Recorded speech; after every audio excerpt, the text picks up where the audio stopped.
এটা একটা নজির পেশ করে গেছেন।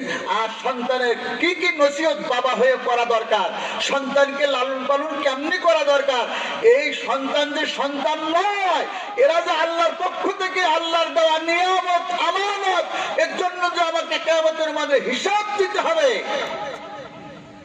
এখান থেকে শিক্ষা গ্রহণ করবে। ভাইরা আমার, বন্ধুরা আমার, খামসা খামসি নাই, লাইন বাই ওয়াজ। মহিলা মাদ্রাসা, ছেলেদের মাদ্রাসার প্রয়োজন। আদর্শ বাবা তৈরি হবে, আদর্শ মা তৈরি হবে। আদর্শ মা আর বাবা তৈরি হলে তখন দেখা যাবে সেখানে একটা আদর্শ নেককার দিনদার ওলিয়া উলিয়া সন্তান আসবে। তখন দেখা যাবে ব্যক্তি একটা আদর্শ ব্যক্তিতে পরিণত হবে। আসলে আস্তে আস্তে পরিবারটা আদর্শ পরিবার, ওইভাবে করে আর একটা পরিবার মিলে আমার বন্ধুগণ একটা আদর্শ সমাজ গঠন হবে। আদর্শ সমাজ হলে দেখা যাবে আদর্শ রাষ্ট্র গঠন করা সম্ভব হবে। দেখা যাবে নবী করিম সাল্লাল্লাহু আলাইহি ওয়াসাল্লামের যুগ আবারও ফিরে আসছে। জোরে বলেন সুবহানাল্লাহ।